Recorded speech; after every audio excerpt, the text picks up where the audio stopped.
આજ તો અમે તૂટેલો ટાવર અને મવાની ઘણી બધી જગ્યાઓ જોવા આવી ગયા. જુનેદભાઈ આવી ગયા લેવાને, અમે નીકળી ગયા મોટી જબર લોંગ ડ્રાઈવ પર. તો આવી ગઈ રસ્તામાં માલણ નદીનું પુલ. આ તો અમારું જૂનું ને જાણીતું લોકેશન છે, પણ આજે અમે તમને નવા લોકેશન દેખાડવાના છે. પછી અમે પૂગી ગયા ભાદરોડ ની પેલા જે પુલ છે ત્યાં લોકેશન એક નંબર હતું, કારણ કે વરસાદનો મોસમ છે ને વાદળા હોય એટલે આમ લોકેશન રાઈઝ એક નંબર પડતી હતી.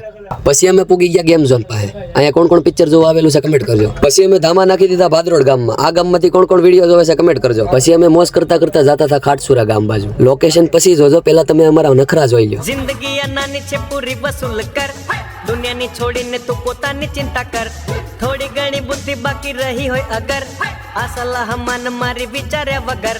જલસા કર બાપુ જલસા. પછી અમે પોગી ગયા ખાટસુરા ગામ બાજુ. આ ગામમાં કોણ કોણ રહે છે ને કોણ કોણ અમારા વિડીયો જોવે છે એ કમેન્ટ કરજો. અને આ છે ખાટસુરા ગામનું બસ સ્ટેન્ડ. અહીંયા કોણ કોણ બસમાંથી ચડીને મોવા આવે છે એ કમેન્ટ કરી દેજો. પછી અમે પોગી ગયા કંટાહા ગામની ચોકડીએ, પણ સીન નથી લીધો. જે હોય એ હાલે, તમને ખાલી કહેવાનું હોય અમારે જવાનું તો સોકવા ગામ. પછી અમે પોગી ગયા સોકવા ગામ તરફ. પેલા પછી યાદ આવ્યું અત્યારે તો સોકવા ગામ તરફ નથી પોગ્યા, હજી તો તમને ઘેટા બકરા દેખાડવાના છે. તો આ જો રસ્તામાં પીરું હતું પાણી, પણ એમાં અમારી ગાડી ન હલવાની. તો હા, જો તમને દેખાય છે ને ઘેટા બકરા, આ છે બકરા. યુટ્યુબ ચેનલમાં ફૂલ વ્લોગ કમિંગ સોન.